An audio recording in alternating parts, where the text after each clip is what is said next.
A kú déédé àsìkò yìí, kókó inú ìwé ìròyìn la mú wá fún yín láti inú àwọn ìwé ìròyìn ilẹ̀ Nàìjíríà. Orúkọ tèmi ni Ọmágbémisọ́lá Ọmọlọ́gọ̀mádẹ àìjẹran ẹdán. Alága gbogbogbò fún ẹgbẹ́ òṣèlú Labour ní ẹkùn gúúsù ìwọ̀ oòrùn Àbáyọ̀mí Arábámbí ti sọ gbangba wípé àwọn adarí ẹgbẹ́ títí kan gómìnà ìpínlẹ̀ Abia Alex Otti ti jọ fẹnukò láti ṣe àtìlẹ́yìn fún ààrẹ Bọ́lá Tinubu níbi àtúndì ìbò rẹ̀ ní ọdún 2027. Arábámbí sọ àsọdájú yìí níbi ìfọ̀rọ̀wánilẹ́nuwò orí ẹ̀rọ amóhùnmáwòrán tó wáyé lánàá Ọjọ́bọ̀. Níbẹ̀ ni ó ti ṣàlàyé wípé Àbúrè àti Otti ti pa ohùn pọ̀ láti ṣe àtìlẹ́yìn fún Tinubu nítorí ipò ààrẹ jẹ́ ipò wọn ní ẹkùn gúúsù ìwọ̀ oòrùn, kì í ṣe fún gúúsù nìkan. Ó fi kún un wípé ẹ̀tọ́ wọn ni kí wọ́n fi ààyè gba gúúsù ìwọ̀ oòrùn láti parí sáà ọdún 6 ipò ààrẹ. Lórí ìbéèrè bóyá ó ṣeé ṣe kí Obi padà sí ẹgbẹ́ Labour, Arábámbí dá èyí nù bí ó ti ní olùdíje du ipò ààrẹ ọdún 2023 kò lè padà láíláí nítorí àdéhùn ti wà, pàápàá jùlọ lórí rògbòdìyàn tí ó jẹyọ. Ìdí nìyí tí àwọn fi fi ẹnu kò láti ṣe àtìlẹ́yìn fún sáà kejì ààrẹ Tinubu.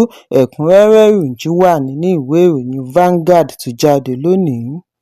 Gómìnà ìpínlẹ̀ Ògùn Dàpọ̀ Abíọ́dún ti bu ọwọ́ lu ìsinmi ọlọ́sọ̀ọ̀sẹ̀ àti Náírà owó ọkọ̀ ₦10,000 transport allowance fún àwọn òṣìṣẹ́ ìjọba ìpínlẹ̀ fún oṣù 3 bẹ̀rẹ̀ láti oṣù kẹrin ọdún 2026 gẹ́gẹ́ bí àtẹ̀jáde àná láti ọ̀dọ̀ olórí òṣìṣẹ́ Kẹ́hìndé Ọ̀nàsànyà. Ìgbésẹ̀ yìí wáyé láti fi bu òróró ìtura sí ìṣòro tí àlékún owó epo bẹtiró dá sílẹ̀ látàrí rògbòdìyàn United States àti Israel tako Republic of Iran. Ọ̀nàsànyà ṣàlàyé wípé láti mú àdínkù bá ipa tí àlékún owó epo dá sílẹ̀ ni gómìnà Abíọ́dún fi bu ọwọ́ lu ìsinmi ọjọ́ kan láàrin ọ̀sẹ̀ kan fún àwọn òṣìṣẹ́ ìjọba ìpínlẹ̀ Ògùn.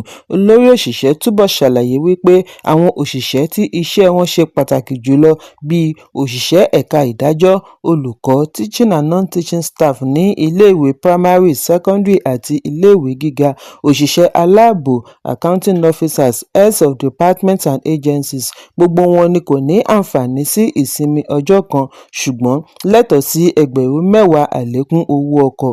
Ọ̀nàsànyà fi kún wípé account officer ilé-iṣẹ́ kọ̀ọ̀kan ni yóò sọ ọjọ́ tí ó bá yẹ fún ìsinmi oníkálukú ní ministry tàbí dìpátímẹ́ǹtì rẹ̀ láì jẹ́ wípé ó dí iṣẹ́ lọ́wọ́. Ó wáá fi ìmoore hàn sí gómìnà fún ìdásí bí ó ti ní èyí ṣe pàtàkì lábẹ́ ìṣòro tó ń lọ lọ́wọ́. Bákan náà ni ó rọ àwọn òṣìṣẹ́ kí àwọn náà sanjọ́ nípasẹ̀ ṣíṣe iṣẹ́ wọn bí iṣẹ́. Ẹ̀kúnrẹ́rẹ́ ìròyìn wà nínú ìwé ìròyìn Punch tó jáde lónìí. Lánàá ni gómìnà ìpínlẹ̀ Ọ̀yọ́ Ṣèyí Mákindé da àhesọ nù lórí ẹ̀sùn ìpètèpèrò ìyọnípò takò. Níbi àhesọ yìí ni wọ́n ti ní obìnrin àkọ́kọ́ fún ìpínlẹ̀ Ọ̀yọ́ àná, ìyáàfin Florence Ajimobi, ní ìpàdé pẹ̀lú agbẹnusọ ilé ìgbìmọ̀ ìpínlẹ̀ Ọ̀yọ́ Adébọ̀ Ògúndòyìn lórí èròǹgbà àti yọ Mákindé kúrò ní ipò gómìnà, ṣùgbọ́n tí wọn kò rẹ́ni fìdí àhesọ yìí múlẹ̀. Nígbà tí ó ń sọ̀rọ̀ níbi ìfilọ́lẹ̀ àwọn ìgbìmọ̀ tó ṣe gbòógì fún ìgbáradì àti ìdàgbàsókè ìpàdé ètò ìgbafẹ́ fún ti ọdún 2026 ni Mákindé ti da àhesọ yìí nù.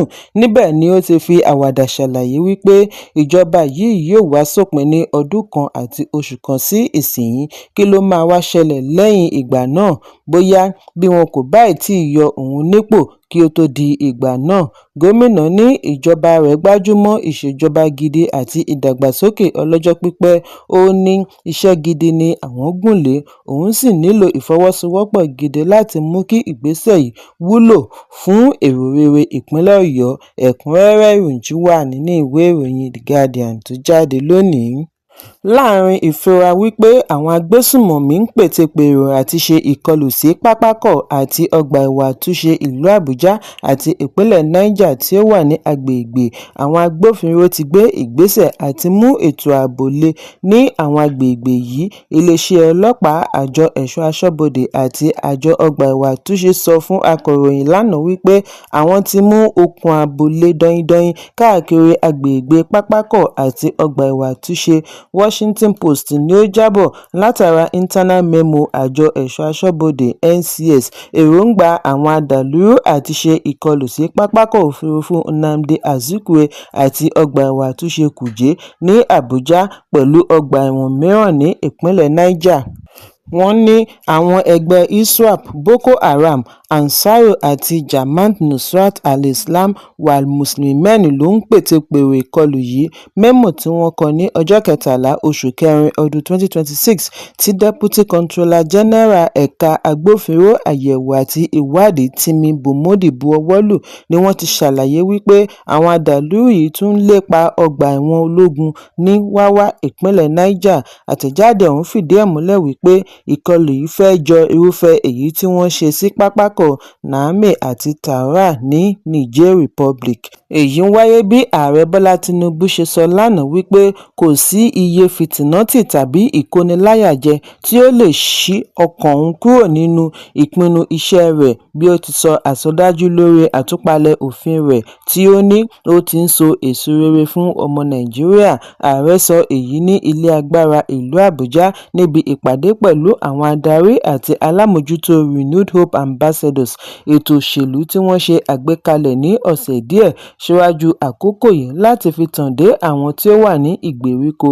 Lára àwọn tí ó wà níbi ìpàdé yìí láti rí igbákejì ààrẹ Kashim Shettima, gómìnà ìpínlẹ̀ Kaduna Uba Sani, gómìnà ìpínlẹ̀ Imo Hope Uzodinma, alága APC ọ̀jọ̀gbọ́n Nentawe Yiwada, akọ̀wé APC Ajíbọ́lá Bashir àti bẹ́ẹ̀ bẹ́ẹ̀ lọ. Tinubu pé àwọn tí wọ́n bu ẹnu àtẹ́ lù, critics àti alátakò olóṣèlú níjà wípé wọn ò lè kó òun láyà jẹ. Òun ni ojúlówó ẹni gba ipò lọ́wọ́ ààrẹ àná Muhammadu Buhari. Ó ní wọ́n fẹ́ ṣẹ̀rùba òun, ọ̀nà tí òun ti gbà kọjá rí, òun á sì padà wá lọ́pọ̀lọpọ̀ ìgbà láti ṣe ohun kan náà. Kò sí ibòmíràn tí ó dàbí ilẹ̀ baba ẹni, kò sì sí ẹni lè báni kọ́ dáadáa bíi Olóhun. Tinubu ní ìdìbò abẹ́lé tí ó gbé òun dé ipò le gidigidi. Ìdìbò gbogbogbò náà le. Ní báyìí tí òun ti wà ní ipò, ohun kan ṣoṣo tí òun lè ṣèlérí ni wípé òun kò lè jọ̀wọ́ agbára. Ó ní òun kò lè sá fún ìjà pẹ̀lú àwọn aṣojú tí wọ́n ti yàn. Ohun gbogbo ti di ṣíṣe. Ẹ̀kúnrẹ́rẹ́ ìròyìn wà nínú ìwé ìròyìn Punch tó jáde lónìí. Ibrahim Abdulkareem tí ó jẹ́ alábàáṣiṣẹ́pọ̀ nídìí òṣèlú tẹ́lẹ̀ fún gómìnà àná fún ìpínlẹ̀ Anambra Peter Obi ti ní gómìnà àná fún ìpínlẹ̀ Kano Rabiu Kwankwaso ti gbà láti jẹ́ igbákejì Obi níbi ìdíje du ipò ààrẹ ọdún 2027. Abdulkareem sọ èyí níbi ìfọ̀rọ̀wánilẹ́nuwò lórí Trust Television bí ó ti ní ẹgbẹ́ Obidient àti Kwankwaso ti ní àjọṣepọ̀ fún ìgbáradì tíkẹ́ẹ̀tì Obi Kwankwaso. Nígbà tí wọ́n béèrè bóyá Obi àti Kwankwaso ti jọ ní àdéhùn, Abdulkareem ní bẹ́ẹ̀ ni òun lè fi gbogbo ẹnu sọ wípé wọ́n ti fẹnukò. Ìròyìn jábọ̀ wípé àìpẹ́ yìí ni Kwankwaso fi ẹgbẹ́ New Nigeria People's Party NNPP sílẹ̀ bọ́ sí African Democratic Congress ADC. Ìgbésẹ̀ yìí mú ìfura dání wípé ó ṣeéṣe kí àwọn àgbà olóṣèlú méjèèjì ti jọ fẹnukò àti díje du ipò ààrẹ lábẹ́ tíkẹ́ẹ̀tì kan náà. Ẹ̀kúnrẹ́rẹ́ ìròyìn wà nínú ìwé ìròyìn Daily Post tó jáde lónìí. Mínísítà ìlú Àbújá Nyesom Wike ti ní kò sí ẹgbẹ́ òṣèlú tí ó lè pe ara rẹ̀ ní ẹgbẹ́ alátakò opposition party láì kọ́kọ́ jáwé olúborí níbi ìdìbò. Wike sọ èyí lónìí níbi àbẹ̀wò sí sẹkítẹ́ríátì ẹgbẹ́ òṣèlú People's Democratic Party PDP ní Wadata House ìlú Àbújá, níbi tí ó ti ní ìpàdé pẹ̀lú àwọn ọmọ ẹgbẹ́ ìgbìmọ̀ òṣìṣẹ́ tuntun NWC. Gẹ́gẹ́ bí ọ̀rọ̀ rẹ̀, ìfọkàntẹ̀ lórí ẹgbẹ́ alátakò wá látara àpótí ìdìbò, kì í ṣe nípasẹ̀ ọ̀rọ̀ ẹnu tàbí ìkórajọ ẹgbẹ́. Wike tẹnumọ́ wípé àṣeyọrí ètò ìdìbò nìkan ni wọ́n lè fi mọ̀ bí ènìyàn ṣe wúlò sí ní gbogbo ìṣèjọba tiwantiwa. Bákan náà ni Wike ní òun wá fi àbẹ̀wò yìí ṣe àfihàn ìṣọ̀kan rẹ̀ pẹ̀lú àwọn ìgbìmọ̀ òṣìṣẹ́ ẹgbẹ́ tuntun bí ẹgbẹ́ ṣe ń ṣiṣẹ́ láti bọ́ lọ́wọ́ rògbòdìyàn àárín ẹgbẹ́. Ẹ̀kúnrẹ́rẹ́ ìròyìn wà nínú ìwé ìròyìn Daily Post tó jáde lónìí. Ikọ̀ ológun Nàìjíríà ti fi ọwọ́ ṣìkún òfin mú àwọn afurasí olè epo ní agbègbè Ìbẹ̀jú-Lẹ́kì, ìpínlẹ̀ Èkó. Àfihàn yìí jẹyọ nínú àtẹ̀jáde tí ó tó akọ̀ròyìn NANI lọ́wọ́ lónìí ní ìlú Àbújá. Àtẹ̀jáde ọ̀hún ṣàlàyé wípé ọwọ́ àwọn ológun 9 Brigade pẹ̀lú àjọṣepọ̀ 65 Battalion tó àwọn afurasí lówùúrọ̀ òní lẹ́yìn ìtanilólobó. Wọ́n ṣàlàyé wípé níbi àwọn afurasí ti ń gbìyànjú àti táàpù epo rọ̀bì níbi ó ti ń dà láti inú vẹ́sù tó ń gbé epo fún iléeṣẹ́ ìfọpo Dangote ní ọwọ́ ti bà wọ́n. Níbi vẹ́sù ti ń gbé epo rọ̀bì fún fífọ̀ sí epo bẹtiró PMS àti Argo ní ọwọ́ ti tó àwọn afurasí bí wọ́n ti fẹ́ so ọ̀pá epo papọ̀ mọ́ ibi epo ń bá jáde. Lára ohun tí wọ́n rí gbà ní ọwọ́ wọn láti rí táǹkà ọkọ̀ Mark Lexus RS 350 Sport Utility, Ford Ranger pickup truck, pumping machine, speed boat àti bẹ́ẹ̀ bẹ́ẹ̀ lọ. Nǹkan wọ̀nyí ni wọ́n ti fi pamọ́ sí àkàtà 65 Battalion bí ìwádìí ṣe ń lọ lọ́wọ́. Ẹ̀kúnrẹ́rẹ́ ìròyìn wà nínú ìwé ìròyìn Vanguard tó jáde lónìí. Kókó ní ìwé ìròyìn tòní kò ní jù báyìí lọ. Ẹ pàdé mi lọ́la fún àkọ́tún ìròyìn. Kí a tó lọ, ẹ má ṣaláì fi àkíyèsí yín ránṣẹ́ kí ẹ sì bá wa subscribe sójú náà wa lórí YouTube kí kókó ní ìwé ìròyìn lè máa tẹ̀ yín lọ́wọ́ ní kíákíá.